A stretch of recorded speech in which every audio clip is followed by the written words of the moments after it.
যদি কারো অসুবিধা হচ্ছে যে ঢিল মারছেন, যদি আপনার অসুবিধা হচ্ছে দাদা আপনি ঘর চলে যেতে পারেন, কোনো অসুবিধা নাই। যার প্রবলেম হচ্ছে এবং যাকে শুনতে ইচ্ছা করছে নাই, যাকে ঝুমুর গান দেখতে ইচ্ছা করছে না, সে ঘর চলে যেতে পারে। এখানে হাজার হাজার দর্শক ঝুমুর গানের জন্য অপেক্ষা করছেন, নাচে উপভোগ করছেন, আপনারা সবাই আনন্দ করছেন। তো কেন ভাই নিজেদের মধ্যে আপনারা সবাই বিশৃঙ্খলা করছেন, দয়া করে বলবো ঢিল মারবেন না, ঠিক আছে? আর যদি ঢিল মারার এত সাহস থাকে তো আপনি মঞ্চে আসুন না, আপনার যদি দাম থাকে আপনি মঞ্চে আসুন। হ্যালো, বিশেষ ঘোষণা, এই চৌরাস্তা মোড় তিরিশিমা মেলা কমিটির তরফ থেকে বিশেষ ঘোষণা, যে কোনো দর্শক যদি কোনো অসুবিধা করার চেষ্টা করেন কিন্তু ভালো হবে না। এখন দেখা গেল যে পাথর ফেঁকছে, কি মেলাটাকে অশান্ত করার জন্য নাকি?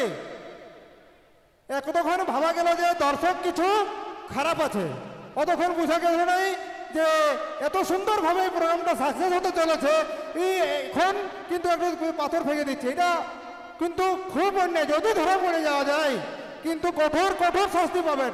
এটা কিন্তু এই মেলে কমিটির মনে রাখবেন, এই ঘোষণাটাই মনে রাখবেন, কঠোর শাস্তি পাবেন।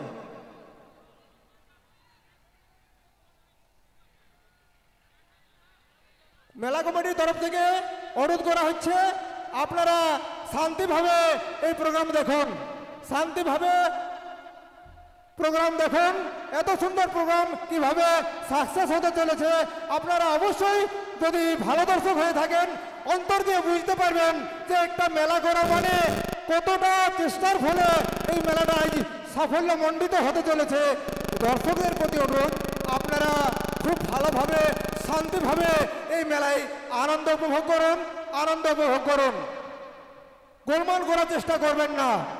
যদি কোনো দর্শক ধরা পড়ে যায়, অসুবিধা করার চেষ্টা করছেন, কিন্তু ভুলে যাবেন যে এইখানে এসে আমার কি দশা হয়ে গেছে। একটু অনুরোধ করব মঞ্চে আসার জন্য এই মেলার সেক্রেটারি মহাশয় এবং বিধায়ক প্রতিনিধি চন্দ্রশেখর টুডু মহাশয়, আপনি মঞ্চে আসুন।